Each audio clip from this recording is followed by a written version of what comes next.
Halo guys, kembali lagi bersama saya Clara Witaromedi dari Universitas Timur, Fakultas Ilmu Sosial dan Ilmu Politik, Program Studi Ilmu Administrasi Negara semester 7 kelas A. Di sini saya akan mereview salah satu buku, yaitu buku Komunikasi Pembangunan karya Toto Mardikanto. Di sini buku ini merupakan acuan bagi akademisi, praktisi, dan peminat komunikasi pembangunan. Untuk pembahasan terkait materinya, kita simak video selanjutnya, teman-teman. Bye!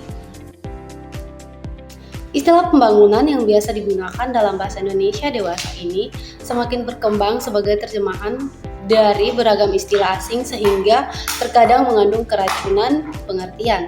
Nah, pembangunan dalam kehidupan sehari-hari dapat digunakan sebagai terjemahan atau pedanaan istilah development, growth, and change, modernization, atau bahkan juga progress.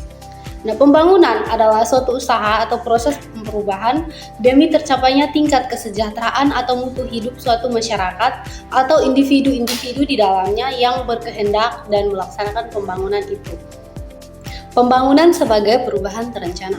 Perubahan terencana pada hakikatnya merupakan suatu proses yang dinamis yang direncanakan oleh seorang secara individu atau bergabung dalam suatu lembaga-lembaga sosial. Artinya, perubahan tersebut memang menuntut dinamika masyarakat untuk mengantisipasi keadaan-keadaan di masa mendatang yang diduga akan mengalami perubahan.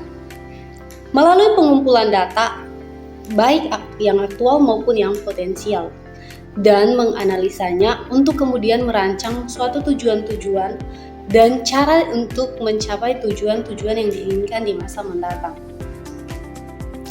Berikut pembangunan sebagai suatu sistem.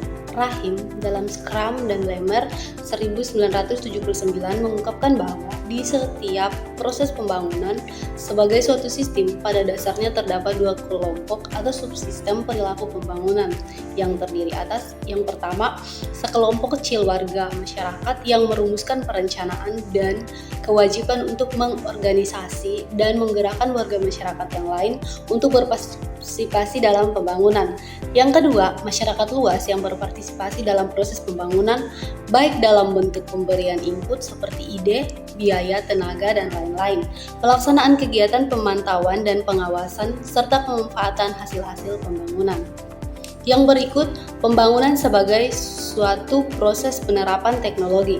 Yang dimaksud dengan teknologi di sini bukanlah sekedar berupa peralatan atau benda-benda fisik yang diperlukan dalam kegiatan pembangunan, tetapi yang diperlukan dalam pelaksanaan kegiatan pembangunan tetapi mencakup ide-ide, metode, teknik, maupun segala upaya atau kegiatan yang perlu dilakukan untuk memenuhi kebutuhan atau perbaikan kehidupan masyarakat.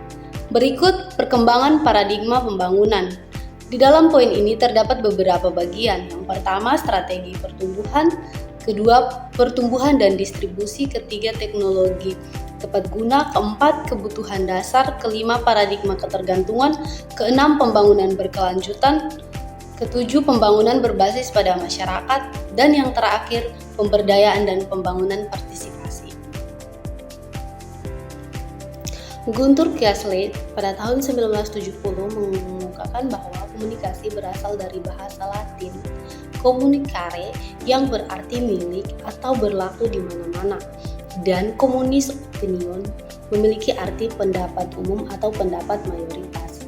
Dengan demikian, komunikasi dapat diartikan sebagai upaya penyampaian suatu informasi kepada masyarakat luas agar diketahui dan menjadi milik bersama. Berikut model-model komunikasi. Deutsch pada tahun 1952 dan Cauchy Enrique pada tahun 1997 mengemukakan model-model komunikasi yang lain sebagai berikut. Yang pertama, model Laswell. Yang kedua, model Shannon and Weir. Yang ketiga, model komunikasi Osgood Schramm. Yang keempat, model komunikasi Newcomb.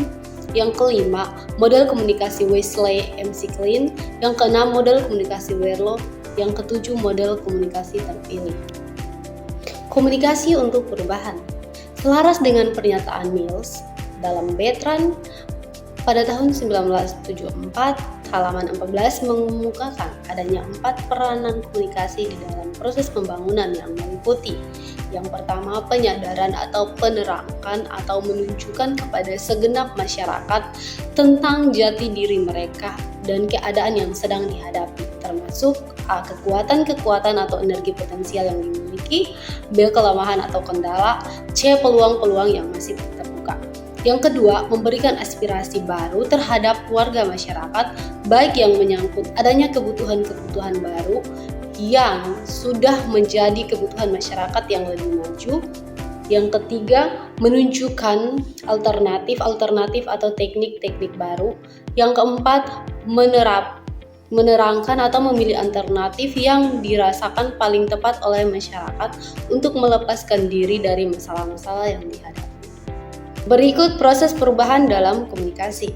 Melalui komunikasi, proses perubahan perilaku yang menjadi tujuan penyuluh atau fasilitator sebenarnya dapat dilakukan melalui 4 cara, yaitu yang pertama secara persuasif atau bujukan, yang kedua secara persuasion, yang ketiga secara compulsion, yang keempat secara coercion.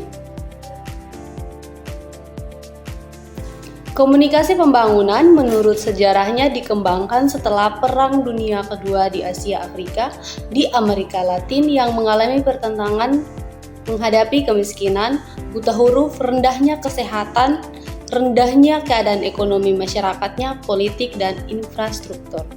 Dalam hubungan ini, komunikasi pembangunan biasanya diartikan sebagai penerapan strategi dan prinsip-prinsip komunikasi dalam pembangunan yang diturunkan dari teori-teori pembangunan dan perubahan sosial yang didefinisikan dari beragam masalah sebagaimana yang dikembangkan di dunia saat ini.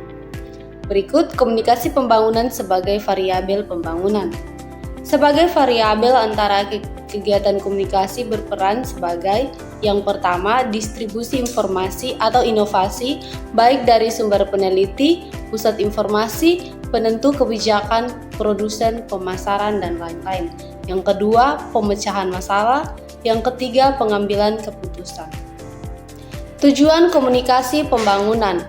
Berkaitan dengan itu, Slamet pada tahun 1978 merinci ada 3 tujuan komunikasi yang di dalam praktek sekaligus dilaksanakan bersama dengan bobot penekanan yang berbeda terhadap ketiga tujuan tersebut, yaitu yang pertama informatif atau memberikan informasi untuk mempengaruhi perilaku penerima melalui pikiran. Yang kedua, persuasi atau menggugah perasaan untuk mempengaruhi perilaku penerimaan terutama yang berkaitan dengan sikapnya. Yang ketiga, entertainment atau mengisi waktu dengan penghiburan atau proses komunikasi tersebut dapat berlangsung dalam suasana yang menyenangkan penerimanya. Yang berikut, proses perubahan dan komunikasi. Di dalam komunikasi pembangunan, perubahan tersebut dilihat pada yang pertama, perubahan-perubahan dalam pengelolaan usaha atau perorangan, kelompok, koperasi pengelolaan, atau pemanfaatan pendapatan keluarganya yang dilihat dari proporsi pemanfaatan untuk memenuhi kebutuhan. Yang kedua, perubahan-perubahan dalam pelaksanaan kegiatan yang mencakup 3 perubahan tingkat produktivitas atau kenaikan atau mutu produk dan pendapatan dari usahanya. Tahapan keberhasilan komunikasi. Selaras dengan proses pengambilan keputusan tersebut, maka keberhasilan proses komunikasi untuk mengubah perilaku penerima juga dapat dibedakan dalam tahapan-tahapan sebagai berikut. A. Awareness, yakni kesadaran tentang adanya pesan yang diterima. B. Interest, yaitu tumbuhnya minat atau hasrat untuk memperhatikan. C. Decision, yaitu melakukan penilaian atau pengambilan keputusan. D. Desire, yakni mempertimbangkan atau keinginan untuk mencoba. E. Action, yaitu perubahan perilaku berupa pelaksanaan kegiatan. Yang berikut, paradigma komunikasi pembangunan. Richard pada tahun 1975 mengartikan paradigma sebagai subject matter atau substansi dari ilmu pengetahuan. Bertolak dari pemikiran ini, Salim pada tahun 2021 menegaskan bahwa paradigma 8 dengan yang mendasar tentang apa yang menjadi pokok kajian yang semestinya dipelajari sebagai disiplin ilmu pengetahuan. Di sini paradigma menjadi semacam konsensus dari ilmuwan tertentu sehingga melahirkan berbagai subkomunitas yang berbeda.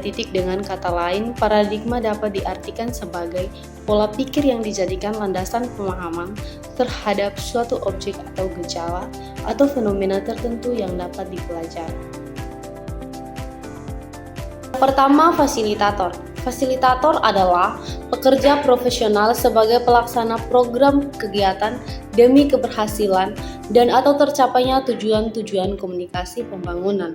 Karena itu, fasilitator haruslah memiliki kualitas tertentu, baik yang menyangkut kompetensi, kepribadian, sikap, dan keterampilan berkomunikasi untuk komunikasi pembangunan.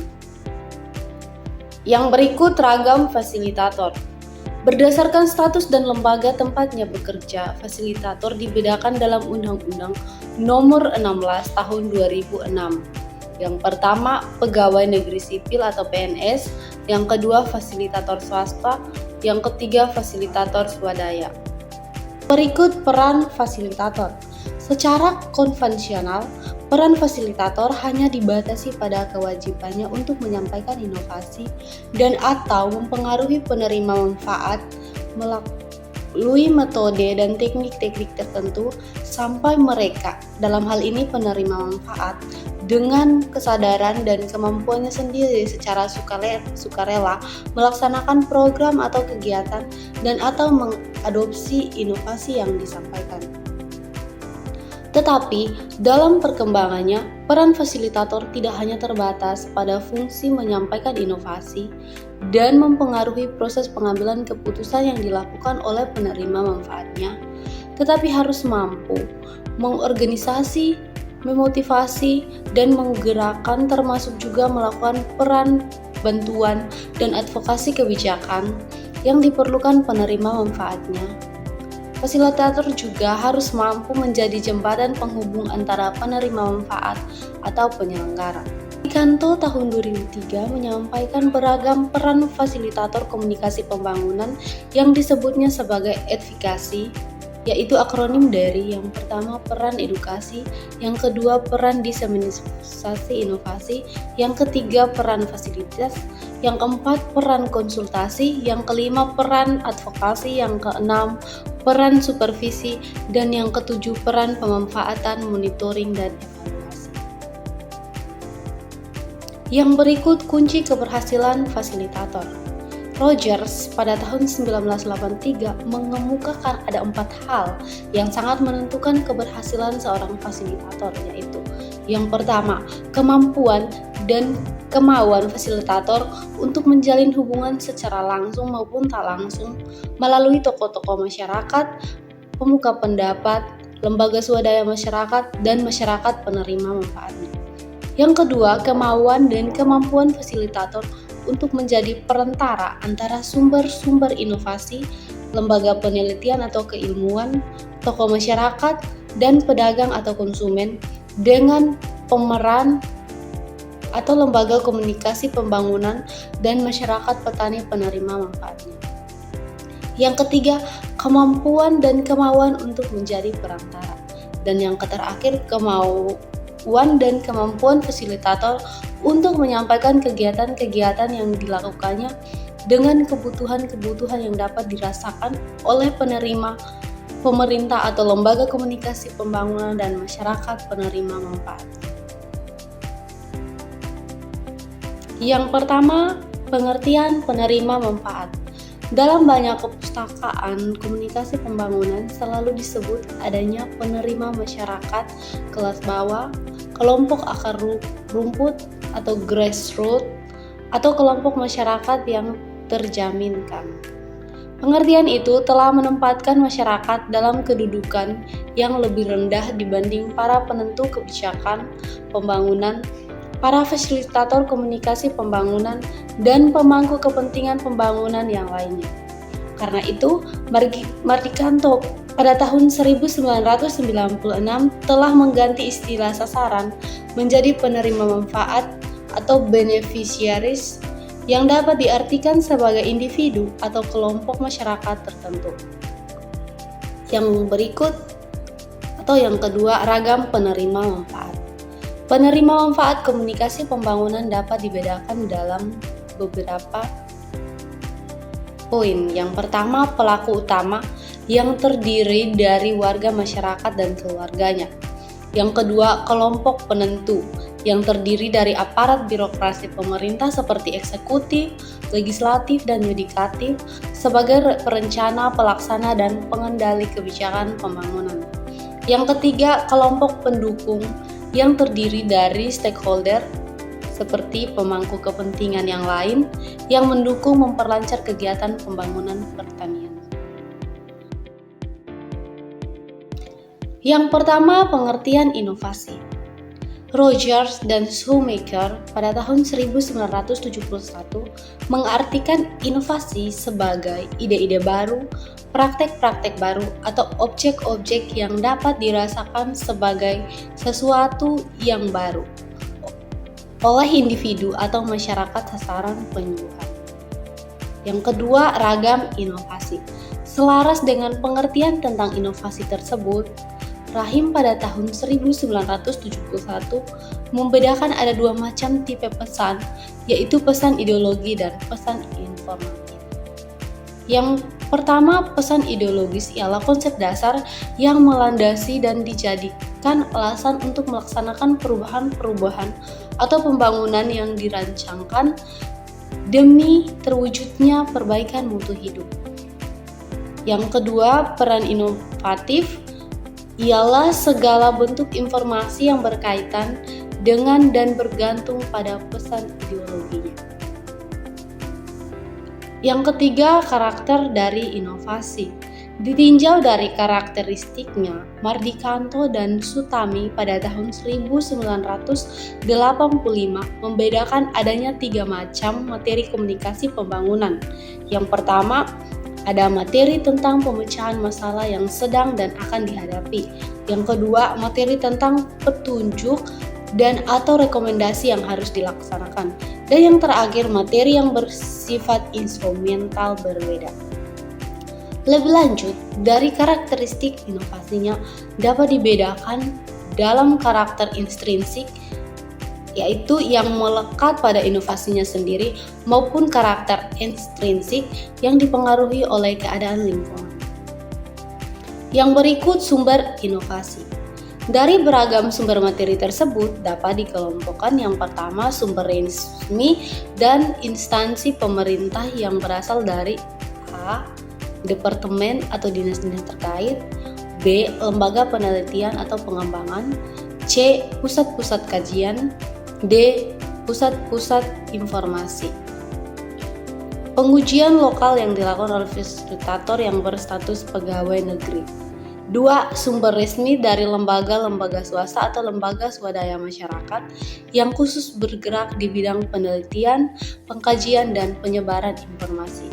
Yang ketiga, pengalaman petani, baik dari pengalaman usahanya sendiri atau hasil dari petak pengalaman yang dilakukan secara khusus dengan atau tanpa bimbingan fasilitator.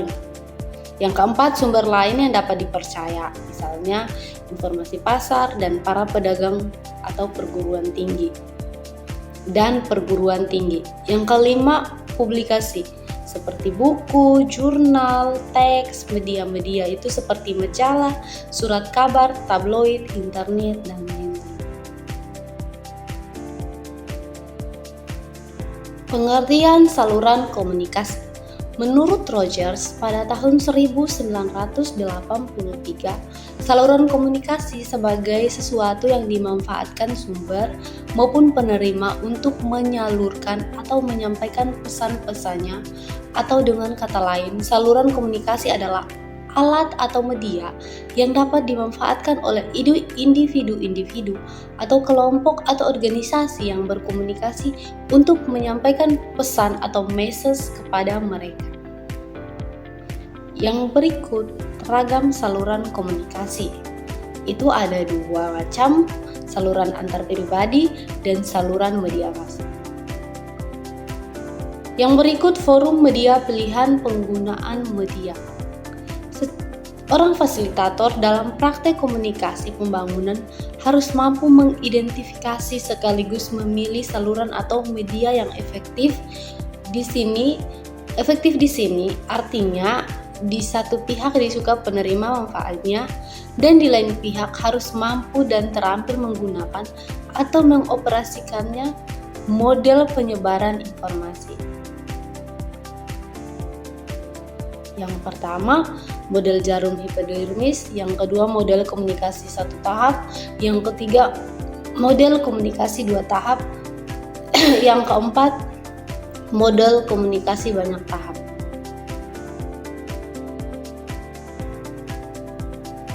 Yang pertama, adopsi inovasi.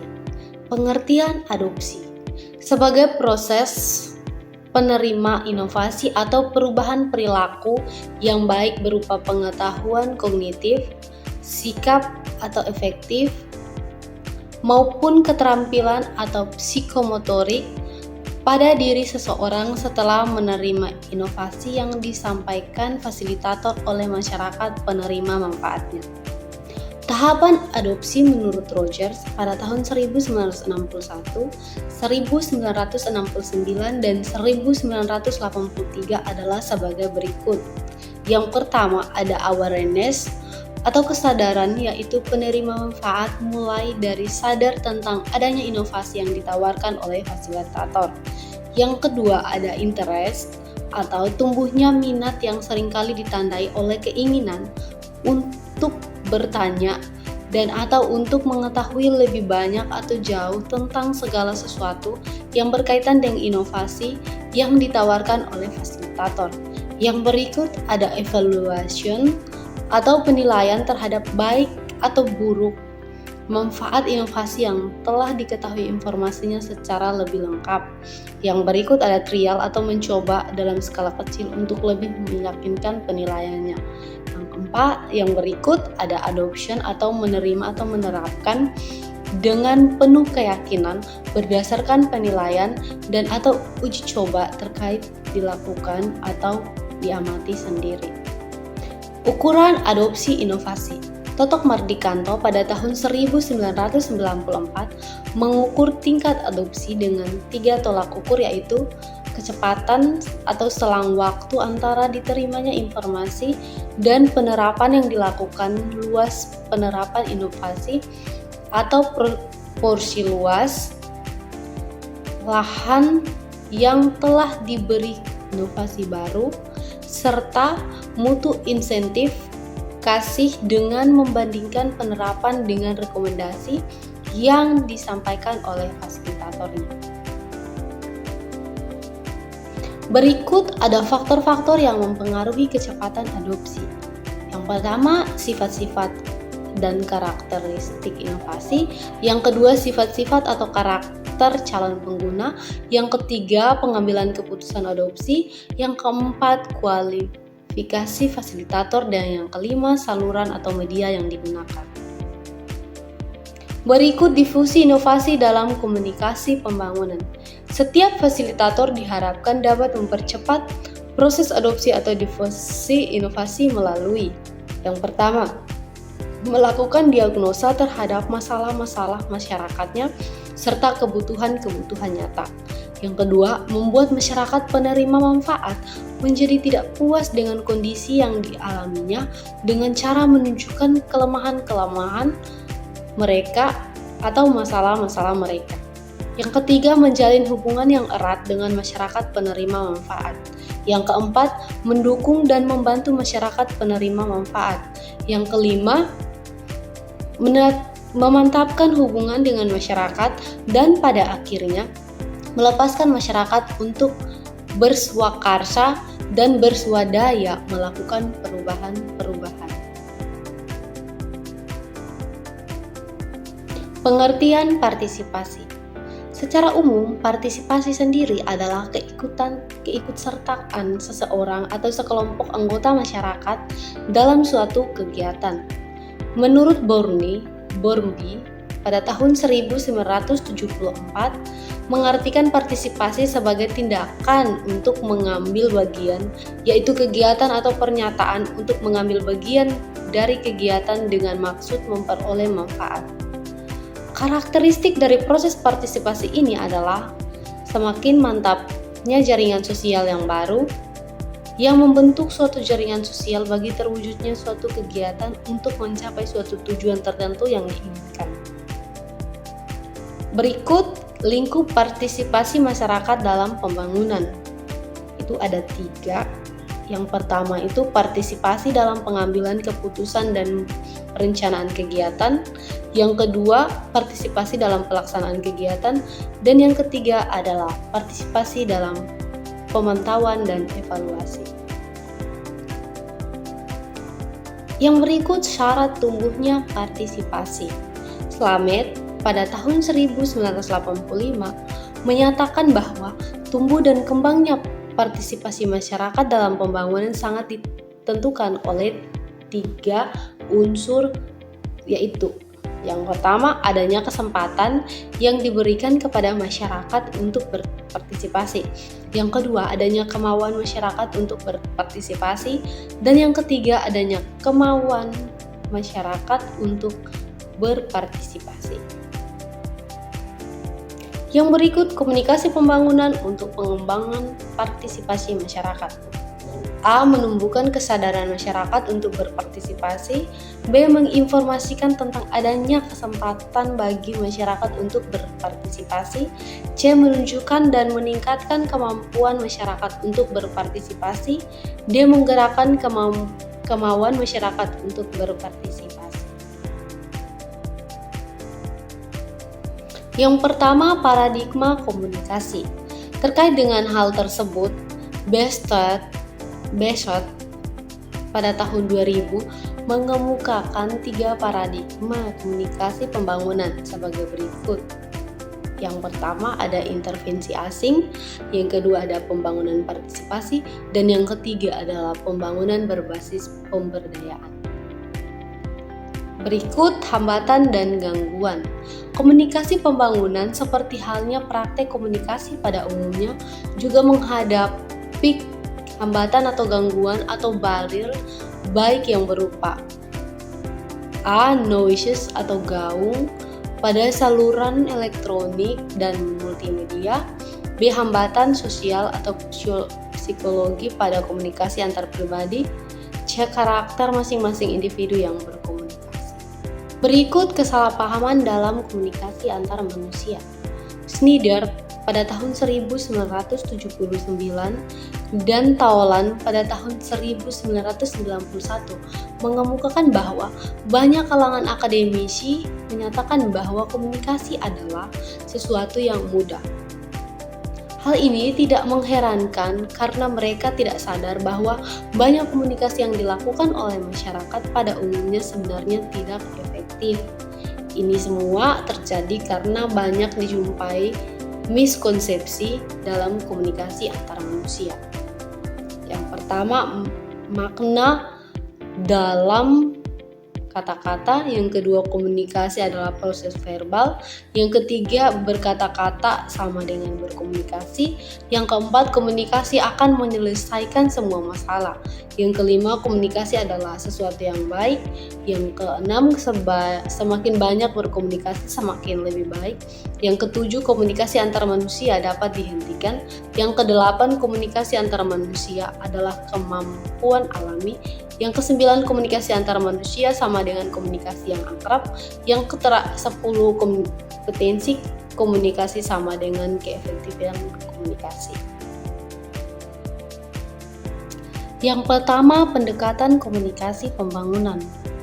Dari hasil kajiannya terhadap beragam pendekatan komunikasi pembangunan yang dikembangkan di beberapa negara ketiga di Asia, Rahim, Scrum, dan Lerner pada tahun 1976 menyimpulkan tentang adanya 3 macam pendekatan komunikasi pembangunan, dan ketiga model pendekatan komunikasi tersebut sebagai berikut. Yang pertama ada informasi tentang pengalaman penerapannya di 4 negara, yaitu A. Pendekatan pendidikan dan komunikasi pembangunan di Bangladesh dan Korea. B. Pendekatan melalui media massa di India. C. Pendekatan agitasi ideologis dan mobilisasi massa di Cina. Yang berikut strategi komunikasi pembangunan. Rogers dalam Crowford dan Ward pada tahun 1974 menyatakan bahwa strategi komunikasi pembangunan merupakan suatu rencana atau pola untuk mengubah perilaku manusia melalui transfer atau penyampaian ide-ide baru atau inovasi. Sedang Leon Berger dan Guillaume pada tahun 1982 dari pemahaman mengartikan strategi sebagai metode yang dipilih untuk melakukan suatu kegiatan. Bertolak dari pemahaman tentang pengertian strategi tersebut, strategi komunikasi pembangunan diartikan sebagai perencanaan komunikasi yang dijadikan pedoman tentang arah dan langkah operasionalnya dengan menggunakan metode yang dipilih dalam rangka perubahan perilaku individu dan masyarakat melalui interaksi yang setara antara pemangku kepentingan pembangunan dalam guna memperbaiki mutu hidup mereka sendiri dan perbaikan serta pelestarian lingkungan fisik dan sosial masyarakatnya. Yang pertama, keberhasilan komunikasi. Colin Leys pada tahun 1971 mengemukakan beberapa hal yang perlu diperhatikan untuk menuju keberhasilan komunikasi, yaitu yang pertama adanya kesamaan kepentingan atau overlapping of interest antar semua pihak yang berkomunikasi. Artinya, di samping fasilitator berkeinginan menyampaikan pesannya, penerima manfaat juga benar-benar berminat menerima pesan yang disampaikan. Yang kedua, pesan yang ingin disampaikan. Yang ketiga, fasilitator harus percaya tentang keunggulan pesan yang disampaikan untuk memenuhi kebutuhan atau memecahkan masalah yang dirasakan oleh penerima manfaat. Yang keempat, komunikasi yang dilakukan harus benar-benar mengarah kepada tercapainya sesuatu atau kondisi yang diharapkan oleh semua pihak yang berkomunikasi, utamanya oleh penerima manfaat. Yang berikut kita lihat bersama kegagalan komunikasi. Kegagalan komunikasi dapat diartikan sebagai komunikasi yang tidak berhasil mencapai tujuannya, yaitu komunikasi yang tidak memperoleh respon dan efek yang diharapkan oleh fasilitator maupun penerima manfaat. Sebaliknya, komunikasi dikatakan berhasil jika semua pihak yang berkomunikasi merasa adanya suatu hasil, efek, atau manfaat yang didapat dari komunikasi yang mereka lakukan bersama itu. Kegagalan komunikasi dibedakan dalam 2 kategori, yaitu menurut Margonos Lamed pada tahun 1978. Yang pertama, ketidakefisien komunikasi, dan yang kedua, terjadinya salah pengertian selama proses komunikasi itu berlangsung. Berikut komunikasi yang tidak efektif, yaitu bisa dilihat dari tujuannya tidak jelas, faktor kebiasaan, respon dari bukan penerima yang diharapkan, respon yang diberikan oleh bukan penerima yang diharapkan atau unintended receiver, seringkali juga menimbulkan salah pengertian dan berakibat pada kegagalan komunikasi. Dan yang terakhir, salah informasi. Yang berikut mengefektifkan komunikasi pembangunan. Mardikanto pada tahun 1997 menawarkan beberapa pendekatan untuk mengefektifkan komunikasi pembangunan, yaitu ada 8, yaitu yang pertama, pendekatan perubahan terencana, kedua, pendekatan komunikasi, ketiga, pendekatan psikososial, yang keempat, pendekatan pendidikan, Yang kelima, pendekatan kebudayaan. Berikut pendekatan pemenuhan, dan yang terakhir pendekatan pemasaran. Model-model komunikasi pembangunan.